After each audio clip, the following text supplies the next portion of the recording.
નમસ્કાર, ન્યૂઝ 18 ગુજરાતીમાં આપનું સ્વાગત છે। હું છું આપની સાથે સંધ્યા। જોઈએ સમાચાર વિસ્તારથી વાત કરીશું વરસાદની। વરસાદ અંગે અંબાલાલની મોટી આગાહી છે। 27 જુલાઈથી ભારેથી અતિ ભારે વરસાદ ખાબકશે। પૂર્વ ગુજરાત, મહીસાગર, વડોદરામાં વરસાદની આગાહી છે। 27-28 જુલાઈએ ઘણા ભાગોમાં જળબંબાકારની સ્થિતિ થશે। દક્ષિણ ગુજરાતના ભાગોમાં ભારે વરસાદ પણ પડી શકે છે।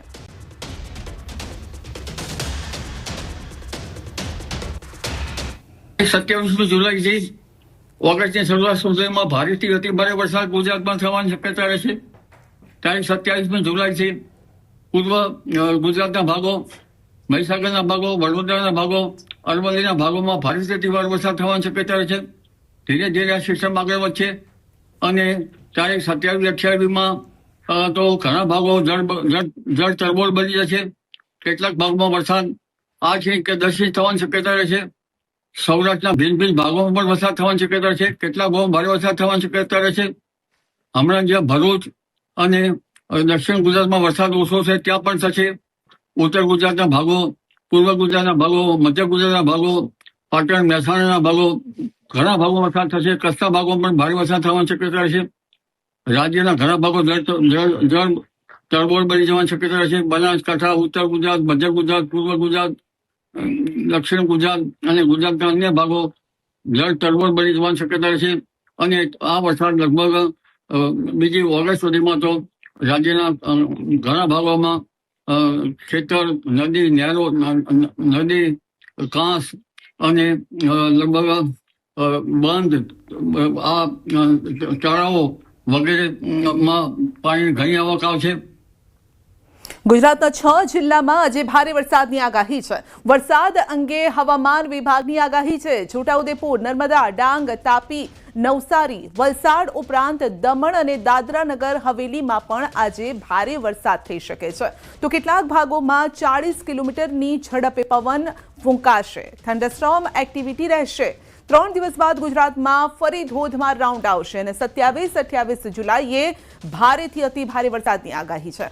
તો 2 વરસાદી સિસ્ટમ ધમરોડી દેશે ગુજરાતને। માછીમારોને દરિયો ન ખેડવાની તાકીદ કરાઈ છે। 27 और 28 जुलाई हैवी टू वेरी हैवी का भी पूर्वानुमान है गुजरात रीजन के लिए। और सौराष्ट्र कच्छ के लिए हैवी रेनफॉल आइसोलेटेड प्लेसेस के लिए दिया गया है अगले 7 दिन के लिए, 23 से लेकर 29 जुलाई तक।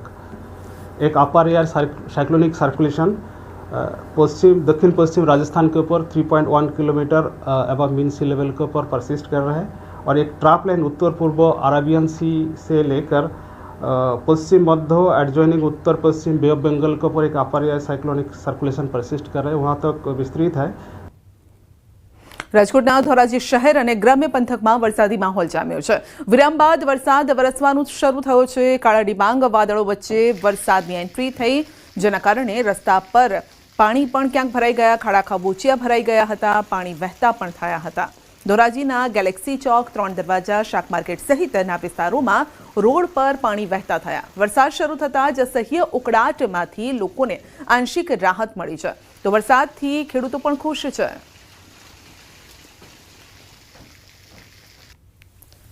સુરત શહેરમાં પણ ધોધમાર વરસાદ આજે શરૂ થયો છે। આગાહી મુજબનો આજે વરસાદ છે। શહેરના અઠવા ગેટ, રાંદેર, અડાજણ સહિતના વિસ્તારોમાં વરસાદ છે। તો વિરામ બાદ વરસાદ થતાં ઠંડક પ્રસરી છે। હવામાન વિભાગની આજે અલગ અલગ જિલ્લાઓ માટે આગાહી છે। વલસાડ, ડાંગ, નવસારી, સુરતમાં આજે ભારે વરસાદની આગાહી છે। માછીમારોને 2 દિવસ સુધી દરિયો ન ખેડવા પણ સૂચના અપાઈ છે।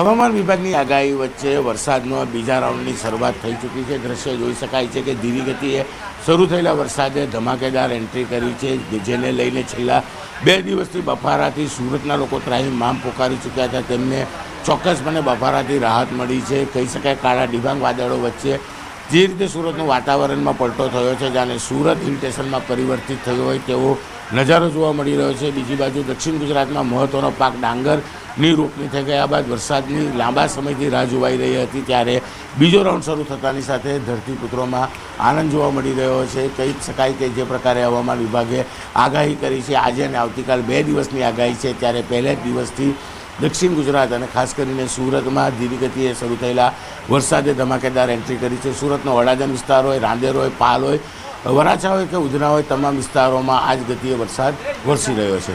કેમેરામેન જીગર ગુગલ સાથે કીર્તેશ પટેલ, ન્યૂઝ 18 ગુજરાતી, સુરત. તો આ તરફ જમ્મુ કાશ્મીરના રાજૌરીના નૌશેરા તાવી નદીમાં અટવાયેલા એક બાળકનું રેસ્ક્યુ કરાયું છે. પ્રચંડ પાણીના પ્રવાહ વચ્ચે ભારતીય સેનાના જવાનોએ દલધડક રેસ્ક્યુ ઓપરેશન કર્યું, જેનો વિડીયો પણ સામે આવ્યો.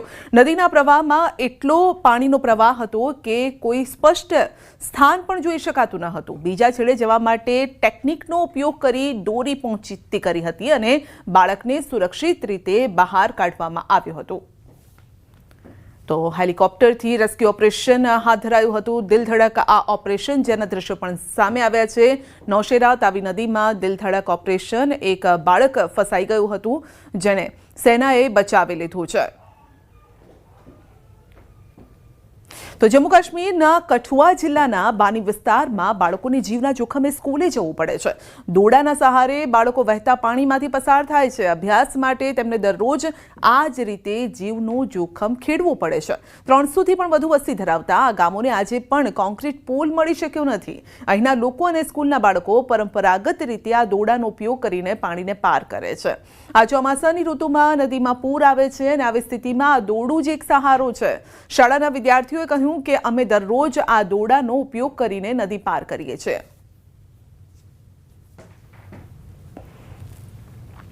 જમ્મુ કાશ્મીરના સાંબા જિલ્લાની બસંતર નદીમાં અચાનક પાણીમાં જોરદાર પ્રવાહ આવ્યો. ટ્રેક્ટર સાથે 2 લોકો ફસાઈ ગયા. ઘટનાની માહિતી મળતા જ સ્થાનિક વહીવટીતંત્ર અને એસડીઆરએફ ટીમ ઘટનાસ્થળે પહોંચી હતી અને તાત્કાલિક બચાવ કામગીરી શરૂ કરવામાં આવી હતી. પ્રત્યક્ષદર્શીઓના જણાવ્યા અનુસાર ટ્રેક્ટર નદી પાર કરી રહ્યું હતું અને ત્યારે જ પાણીનો પ્રવાહ વધી ગયો. ટ્રેક્ટર વચ્ચે ફસાઈ ગયું. ટ્રેક્ટરમાં સવાર બંને લોકો પણ પોતાનો જીવ જોખમમાં મૂકીને નદીની વચ્ચે ફસાઈ ગયા. રાહતની વાત એ હતી કે મદદ સમયસર પહોંચી ગઈ, જેના કારણે કોઈ જાનહાનિ કે કોઈ નુકસાન નથી થયું.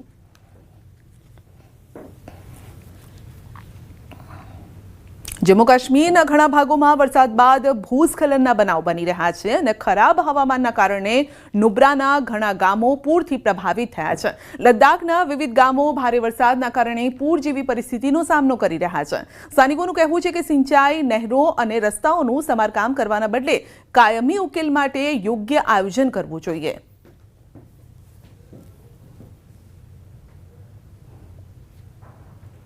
અખનૂરમાં ચિનાબ નદીનું પાણીનું સ્તર સતત વધી રહ્યું છે અને હવે તે ચેતવણી સ્તરથી માત્ર 3 ફૂટ નીચે છે. પરિસ્થિતિને જોતા વહીવટીતંત્રએ લોકોને નદી કિનારે ન જવા માટે અને ખૂબ જ સાવધાની રાખવાની અપીલ કરી છે. ચિનાબ નદીનું ગેજ હાલમાં લગભગ 29 ફૂટ નોંધાયું છે, જ્યારે કે પાણીનો પ્રવાહ 1,03,500 ક્યુસેક સુધી પહોંચ્યો છે અને ભારે વરસાદ પડે તો પાણીનું સ્તર હજુ પણ વધી શકે.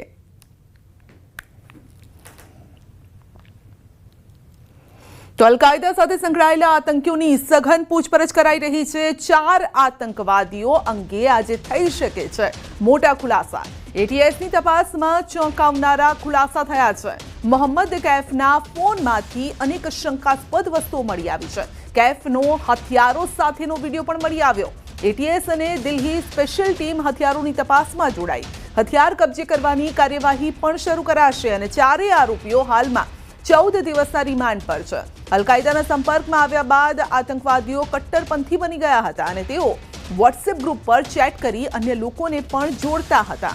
ગુજરાત એટીએસ લાંબા સમયથી તેમના પર નજર રાખી રહ્યું હતું.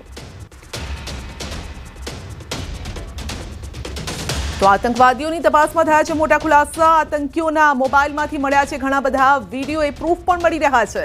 દેશ વિરોધી અને ધાર્મિક હિંસાનો પ્રચાર કરતા હતા. મોબાઈલ તપાસમાં એફએસએલની પણ મદદ લેવાઈ છે અને હજુ વધુ સામગ્રી પણ મળી શકે છે.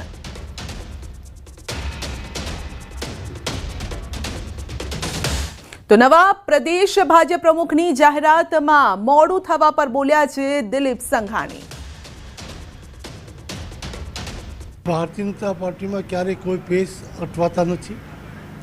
સમય, સંજોગો અને કામના રોકાણોના બોજના કારણે કોઈ પ્રસંગમાં વિલંબ થતો હોય છે અને એ વિલંબ સાર્વત્રિક રીતે પાર્ટીને એવડું મોટું નેતૃત્વ પક્ષના પ્રમુખ તરીકે CR પાટીલે આપ્યું, એને રિપ્લેસ કરવા હોય તો 156 સીટો લાવવી, સંગઠનને અકબંધ રાખવું, પાર્લામેન્ટમાં જળહળતો વિજય લેવો, આ બધી પ્રવૃત્તિઓ જે કરી છે એવી જ પ્રવૃત્તિને આગળ લઈ જઈ શકે એવું નેતૃત્વ અનેક રીતે પાર્ટી ચકાસી રહી છે અને મને વિશ્વાસ છે ટૂંક સમયમાં જ હવે પાર્ટી આ બાબતનો નિર્ણય લેશે.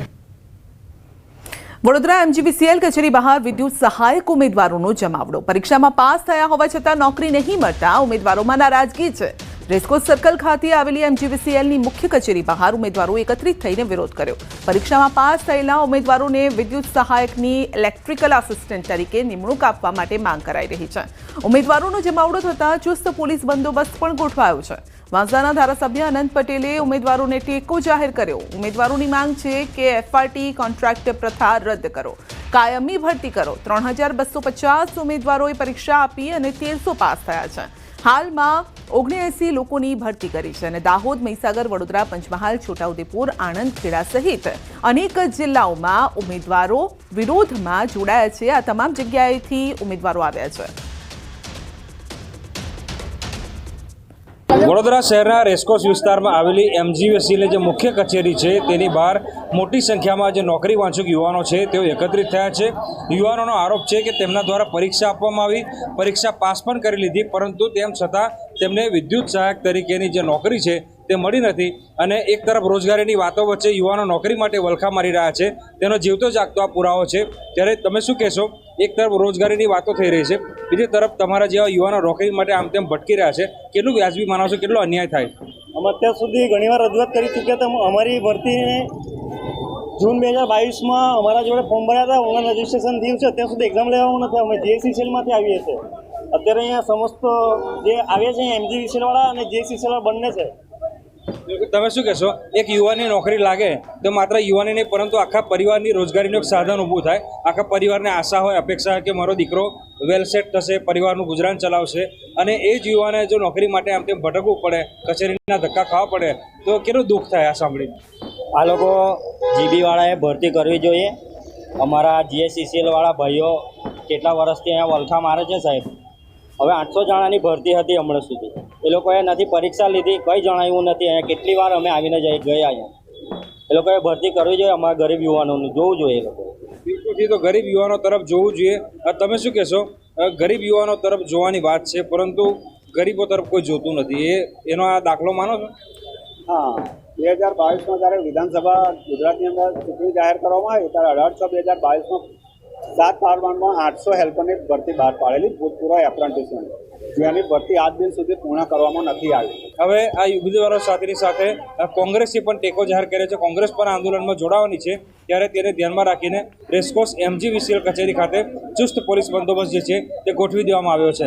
હાર્દિક દીક્ષિત, ન્યૂઝ 18 ગુજરાતી, વડોદરા. ગૌ હત્યારા ચેતી જજો, કડક સજા માટે તૈયાર રહેજો. ગૌ હત્યા પર લાલ ગુમ થયા છે. ગૃહ રાજ્યમંત્રી પોલીસે ગૌ હત્યારા સામે કડક કાર્યવાહી કરી છે. ગૌ હત્યારા સામે નામ પૂરતી કાર્યવાહી નથી થતી. જેલમાં નાખતા જામીન પર છૂટી જાય તેવું નથી. વર્ષમાં 15 હત્યારાને 10 અને 7 વર્ષની સખત કેદની સજા પણ અપાવી છે. અને કચ્છ પ્રવાસી આવેલા ગૃહ રાજ્યમંત્રી હર્ષ સંઘવીએ આ વાત કરી હતી. સૌથી પહેલા ગૌ હત્યા રોકવાનો કાયદો લાવવામાં આવ્યો. એ રાજ્યની પોલીસ દ્વારા ગૌ હત્યારાઓને પકડવામાં છેલ્લા 3 વર્ષમાં ખૂબ મોટી સફળતાઓ પ્રાપ્ત કરી. મને એનાથી આગળ વધતા જાઓ તો આનંદ થાય છે કે માત્ર 1 વર્ષમાં ગુજરાત પોલીસ દ્વારા ગુજરાતના વિવિધ જિલ્લાઓમાં આ ગૌ હત્યારાઓને સજા અપાવવામાં ખૂબ મોટી સફળતાઓ પ્રાપ્ત કરી છે. માત્ર ગર્ભવતીઓને પકડવા, જેલમાં નાખવા, જામીન પ્રાપ્ત થઈ જાય ને ભૂલી જાય એ ગુજરાત પોલીસનું નામ નથી. 15 થી વધારે ગર્ભવતીઓને માત્ર એક જ વર્ષમાં 10 વર્ષ અને 7 વર્ષની સજા આપવામાં આપણે સફળતા પ્રાપ્ત કરી છે. એ પોલીસનું નામ છે ગુજરાત પોલીસ. નિયમોનો ભંગ કરતા વાહન ચાલકો સામે અમદાવાદ આરટીઓ અને ટ્રાફિક પોલીસે કડક કાર્યવાહી કરી છે. છેલ્લા 3 દિવસમાં 400 જેટલી રિક્ષા ડિટેઇન કરવામાં આવી. પરમિટ, વીમો, પીયુસી લાયસન્સ ન હોય તેવી રિક્ષાઓ ડિટેઇન કરવામાં આવી છે. સાથે જ નિયમનો ભંગ કરનાર અન્ય વાહન ચાલકોને પણ મેમો આપવામાં આવ્યા છે. વાહન ચાલકો પાસેથી 20 લાખનો દંડ વસૂલવામાં આવ્યો છે અને આરટીઓ કચેરી ખાતે મેમો ભરવા અને વાહન છોડાવવા માટે હવે લાઈન લાગી છે. ટ્રાફિક પોલીસ અને અમદાવાદ આરટીઓ દ્વારા ડ્રાઈવ ચલાવવામાં આવી રહી છે કે જે રિક્ષા ચાલકો છે, એટલે કેવું છે કે અનઅધિકૃત જે રિક્ષાઓ ચાલે છે કે જેની પાસે પેપર નથી, દસ્તાવેજો નથી, ઇન્સ્યોરન્સ નથી, તેવા જે રિક્ષા ચાલકો છે તેની રિક્ષાઓ ડિટેન કરવામાં આવે છે. અત્યારે આ તમામ રિક્ષા ચાલકો છે કે અહીં તેઓ દંડ કરવા માટે આવ્યા છે. છેલ્લા 3 દિવસમાં 400 રિક્ષાઓ છે તે ડિટેન કરવામાં આવી છે અને તેમનો દંડ છે 20 લાખ રૂપિયા જેટલો અહીં ભરવામાં આવ્યો છે. આ સતત કાર્યવાહી પણ ચાલી રહી છે અને અત્યારે જે લોકો દંડ ભરવા માટે આવી રહ્યા છે, ખાસ કરીને જેવું કેવું છે કે દસ્તાવેજો નથી હોતા. આપ ભાઈ, નામ શું છે તમારું? હરેશ. હરેશભાઈ, કેટલો તમને દંડ આપ્યો છે? હજુ હવે આવશે 25,000 દંડ આવશે. ક્યાં હતી તમારી રિક્ષા? ચાંદખેડા. અચ્છા, તમારી પાસે પેપર નહોતા? નતા, આરસી બુક નથી, બધું ઘરે પડી હતું તો કે જમા. આરસી બુક હતી તમારી પાસે? ખાલી લાયસન્સ હતું ઓરિજિનલ, મારી જોડે આરસી બુક બધું ઘરે પડી. હું સાહેબ ઘરે પડી, ફોનમાં બતાવી દઉં કે ના. તો તમે રોજ રિક્ષાઓ ચલાવતા હોવ છો, તમને પણ નિયમની ખબર હશે, તો તમે સાથે કેમ નહોતો રાખ્યા ડોક્યુમેન્ટ? સાહેબ મારું પાકીટ ચોરું થઈ ગયું હતું એટલે પછી મેં કઢાવ્યું બધું નવું. તો એક પરિવાર હોય કે જે 25,000માં તો એમનું આખું ઘરનું ગુજરાન ચાલતું હોય છે, પરંતુ કહેવાનું છે એમનો કે 25,000 જેટલો દંડ આવશે. 400 જેટલી રિક્ષાઓ છે તે ડિટેન કરવા માટે ડિટેન લેવામાં આવી છે. એનો દંડ ભર્યા બાદ જ તેમને પરત કરવામાં આવી રહ્યું છે. કેમેરામેન પંકજ મકવાણા સાથે પટેલ, ન્યૂઝ 18 ગુજરાતી, અમદાવાદ. તો વિવાદ વકરતા આખરે શિક્ષકોને ભોજન વ્યવસ્થાના કામ સોંપણીનો પરિપત્ર જ રદ કરાવી દીધો. તો જસદણ પ્રાંત અધિકારીએ રાહુલ ખાંભરાએ કરેલા પરિપત્રને રદ કરાયો છે. જસદણ તાલુકાના પ્રાથમિક શિક્ષકોને ઘેલા સોમનાથ મંદિર ખાતે શ્રાવણ માસમાં વીવીઆઈપી ભોજન સંચાલન માટે મદદરૂપ થવાની કામગીરીનો પરિપત્ર કરાયો હતો. સીધા જઈએ હવામાન વિભાગની પ્રેસ કોન્ફરન્સમાં. और इसके आगे हेवी रेनफॉल का वार्निंग दिया गया है कल से लेकर 25 तारीख से लेकर 29 जुलाई तक. और इसमें जो हेवी रेनफॉल का वार्निंग डे 2 में आ रहा है 25 जुलाई, इसमें इक्का दुक्का स्थानों में heavy rainfall warning yellow warning के साथ दिया गया है. नर्मदा, तापी, डांग, नवसारी, वलसाड, दमन और दादरा नगर हवेली के लिए दिया गया है डे 2 25 जुलाई के लिए. और जो डे 3 में हेवी रेनफॉल वार्निंग दिया गया है दाहोद, छोटा उदयपुर, नर्मदा, देन सूरत, तापी, डांग, नवसारी, वलसाड, दमन, दादरा नगर हवेली के लिए, बहरूच के लिए भी दिया गया है. और जो very heavy rainfall warning day 4 में दिया गया है मेनली वो दाहोद, अरावली और छोटा उदयपुर, पूरा जो नॉर्थ गुजरात रीजन में ज़्यादा रेनफॉल एक्टिविटी रहेगी. और इसमें थंडरस्टॉर्म वार्निंग अगले 5 दिन के लिए दिया गया है. 24 से लेकर 28 जुलाई तक थंडरस्टॉर्म वार्निंग लाइटनिंग के साथ 30 to 40 किलोमीटर स्पीड में रहेगा. अहमदाबाद और आसपास क्षेत्र के लिए हल्का से मध्यम बरसात और थंडरस्टॉर्म विद लाइटनिंग के साथ रहेगा. और इसमें आपका जो सिस्टम अभी परसिस्ट कर रहा है, एक साइक्लोनिक सर्कुलेशन उत्तर पश्चिम राजस्थान के ऊपर है एट 3.1 किलोमीटर अबव मीन सी लेवल. एक ऑफशोर ट्रफ भी अभी परसिस्ट कर रहा है, महाराष्ट्र टू केरला कोस्ट तक है ऑफशोर ट्रफ है. और एक अभी बे ऑफ बंगाल के ऊपर एक low pressure, north bay of Bengal के ऊपर एक लो प्रेशर आज सुबह 8:30 बजे फॉर्म हुआ है. और मानसून ट्रफ जो पास कर रहा है श्री गंगानगर, सिरसा, मेरठ, हरदोई, पटना होते हुए then Digha, southeastward होते हुए centre of low pressure area of the bay of Bengal. ये जो लो प्रेशर फॉर्म हुआ है ये इसका likely to move west north westward direction, पश्चिम उत्तर पश्चिम दिशा में इसके मूवमेंट का संभावना है।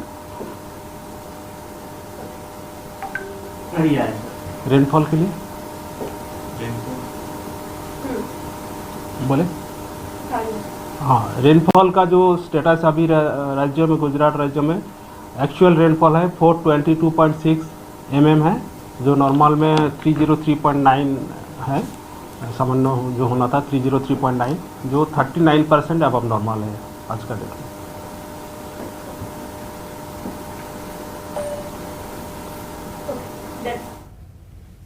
બુલેટિનમાં આગળ વધીશું નાનકડા બ્રેક બાદ।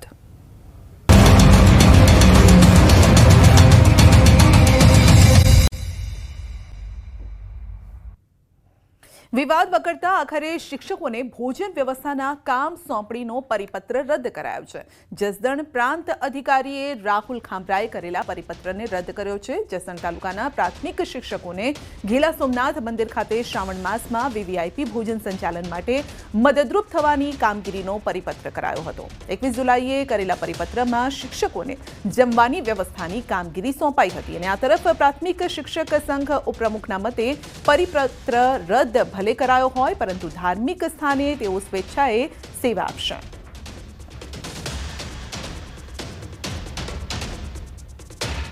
આપના માધ્યમથી અને અમને પણ ધ્યાન કરાયું કે જે શિક્ષક મિત્રોને જે જવાબદારી એક પત્રકની કરવામાં આવી છે એ વ્યાજબી નથી, એટલે મેં એને રદ કરવા માટે આદેશ અમારી કક્ષાએથી અમે આપેલ છે। શિક્ષક મિત્રોને પણ મારી વિનંતી કે શાળા સમય પહેલાં અને શાળા સમય પછી કોઈ મદદ કરવી એ સેવા કોઈ જઈ શકે છે। આપણી રજાઓનો દિવસ પણ આપણે કામ કરી શકીએ છીએ, પણ આ જે પરિપત્ર છે તે બરાબર નથી। એના માટે મેં એસડીએમને અહીંથી સૂચના આપી છે, એ પરિપત્ર જે છે એ રદ કરવા મેં આદેશ અહીંથી કર્યો છે। સુરતના ભાટીનામાં ઓનલાઈન કુરિયર કંપનીના ગોડાઉનમાં આગ ચંપી કરવાનો મામલો છે। ઉધના પોલીસે ગુનાનો ભેદ ઉકેલી 2 આરોપીઓની કરી છે ધરપકડ। વિશાલ સુનિલ ચૌધરી અને રવિ ગુલાબ સરોજને ઝડપી પાડ્યા છે અને 7 લોકોને વોન્ટેડ જાહેર કર્યા છે અને કુરિયરના ધંધાર્થે થયેલ માથાકૂટમાં આગ ચંપી કરી હોવાની કબૂલાત આરોપીઓએ કરી છે। આરબી એન્ટરપ્રાઇઝના માલિક જોડે માથાકૂટ થઈ હતી અને જે બાદ આરોપીઓએ પંચ થઈ અને કુરિયર કંપનીના ગોડાઉનમાં આગ લગાડી દીધી હતી। તો આગમાં 3173 અલગ અલગ પાર્સલ, 2 લેપટોપ સહિત પ્રિન્ટર બળીને ખાક થઈ ગયા હતા, જ્યાં 14 લાખથી વધુનું નુકસાન પણ છે। કુરિયર કંપનીના માલિકને આ નુકસાન થયું છે। પોલીસે સીસીટીવી ફૂટેજ અને હ્યુમન સોર્સના આધારે ગુનો ઉકેલ્યો છે, તો તપાસ ઉધના પોલીસે હાથ ધરી છે। બનાવના ફરિયાદી છે અમોલ, એ પહેલાં ખટોદરાની હદમાં જે છે ત્યાં આગળ એક કૃષ્ણા યાદવ નામના ઈસમની સાથે કુરિયર કંપનીમાં એની અંડરમાં કામ કરતા હતા, એમ લોજિસ્ટિકની અંદર। અને એમ લોજિસ્ટિકમાં એમને પગાર બાબતે માથાકૂટ થતાં એમણે એમ લોજિસ્ટિક છોડી દીધી અને પોતાની કુરિયર કંપની, મેં કીધું એ પ્રમાણે આરબી એન્ટરપ્રાઇઝ શરૂ કરી। એમાં જે ધંધાની અદાવત છે એના કારણે થઈ અને આ આગ લગાડવામાં આવી છે। વલસાડ જિલ્લા પોલીસ દ્વારા ઓપરેશન હન્ટ ચલાવવામાં આવી રહ્યું છે અને આ ઓપરેશન અંતર્ગત 38 વર્ષથી નાસ્તા ફરતા આરોપીને ઝડપી પાડવામાં આવ્યો છે। ઘટનાની વિગતવાર વાત કરીએ તો વર્ષ 1988માં આરોપીએ 9000ની ચોરી કરી હતી અને પોતે જે ફેક્ટરીમાં કામ કરતો હતો તે ફેક્ટરીમાંથી જ 9000 રૂપિયાની ચોરી કરી, જે મામલે ફેક્ટરી માલિકે ફરિયાદ નોંધાવી હતી અને જેમાં આરોપી પ્રવીણ વિરુદ્ધ ગુનો દાખલ કર્યો હતો, પરંતુ ફરિયાદ દાખલ થયા બાદથી જ આરોપી ફરાર હતો। છેલ્લા 38 વર્ષથી પોલીસને તે હાથ તાળી આપતો હતો। અંતે પોલીસે આરોપી પ્રવીણને રાજસ્થાન બોર્ડર નજીકથી ઝડપી લીધો છે, તેના વિરુદ્ધ કાયદેસરની કાર્યવાહી હાથ ધરી છે। એક ઓપરેશન હન્ટ ચલાવવામાં આવી રહ્યું છે। હન્ટ ઓપરેશન અંતર્ગત એક આખું નેશન વાઇડ ટ્રેકિંગ આખા દેશમાં વલસાડ જિલ્લા પોલીસમાં ક્રાઇમ કરીને નાસ્તા ફરતા ભાગતા આરોપીઓ, વોન્ટેડ આરોપીઓ બાબતે કરવામાં આવી રહ્યું છે। આ નેશન વાઇડ હન્ટ ઓપરેશન અંતર્ગત અત્યાર સુધીમાં કુલ 95 જેટલા આરોપીઓ પકડી પાડવામાં આવ્યા છે અને એ જ ઓપરેશન હન્ટમાં Valsad city police station, PI DD Parmar, PSI Dennis Patel અને એમની સમગ્ર ટીમને એક મોટી સફળતા 38 વર્ષ જૂના નાસ્તા ફરતા આરોપીને પકડી પાડવામાં મળી છે। દાહોદની એસબીઆઈ બેંકમાં 5 કરોડથી વધુનું લોન કૌભાંડ। તત્કાલીન મેનેજર બોગસ પગાર સ્લીપ અને દસ્તાવેજોના આધારે 5 કરોડથી વધુની લોન આ મેનેજરે મંજૂર કરી હતી. તો 30 જેટલા અરજદારોને 5 કરોડથી વધુની લોન મંજૂર કરી બેંક સાથે છેતરપિંડી આચરી. દાહોદ બ્રાન્ચમાં નિયમ વિરુદ્ધ જઈ કરોડોની લોન અપાઈ. વડોદરાના સમા સાવલી રોડ પર રહેતા ગુરમીતસિંહ 2022થી 24 સુધી દાહોદની બ્રાન્ચના મુખ્ય બ્રાન્ચ મેનેજર હતા અને પોલીસે મોડી રાત્રે પૂર્વ બેંક મેનેજરને ઝડપી પાડ્યા. કરજણ ડેપો અને પ્રાથમિક શાળામાં કર્મચારી હોવાની ખોટી સેલેરી સ્લીપ પણ બતાવી તેમણે લોન લીધી હતી. મનીષ ગૌલે અને ગુરમીતસિંહ બેદી તેઓના દ્વારા અન્ય લોકો સાથે મેળાપૂર્ણ કરીને જે લોકો લોન માટે એપ્લાય કરતા હોય છે અને લોન એમને મળવાપાત્ર હોય છે એ રકમ કરતાં વધુ રકમની લોન અથવા જૂની લોન છે ભરપાઈ કરવાની બાકી હોય અથવા જે તેઓની સેલેરી સ્લીપ છે એમાં જે આવક આપી હોય એ આવકમાં છેડછાડ કરીને વધારે રકમ દર્શાવી હોય, આ પ્રકારના અલગ અલગ કેસોમાં લોન વધારે મંજૂર કરીને પોતાની સત્તા છે એનો દુરુપયોગ કરીને ખોટા ડોક્યુમેન્ટ બનાવીને અને ખોટા ડોક્યુમેન્ટને ખરાબ ઉપયોગ કરીને અલગ અલગ કેસમાં લોન આપવા લગતના બનાવ બન્યા હતા. અને ઓડિટ દરમિયાન આ વસ્તુ ધ્યાનમાં આવતા SBIના હાલના મેનેજરશ્રી દ્વારા બંને કેસમાં ફરિયાદ આપવામાં આવી છે અને ફરિયાદ અન્વયે અત્યાર સુધીમાં ટોટલ 7 લોકો રાઉન્ડ અપ કરી અરેસ્ટની કાર્યવાહી કરવામાં આવેલી. બુલેટિનમાં અત્યારે બસ આટલું જ. નમસ્કાર.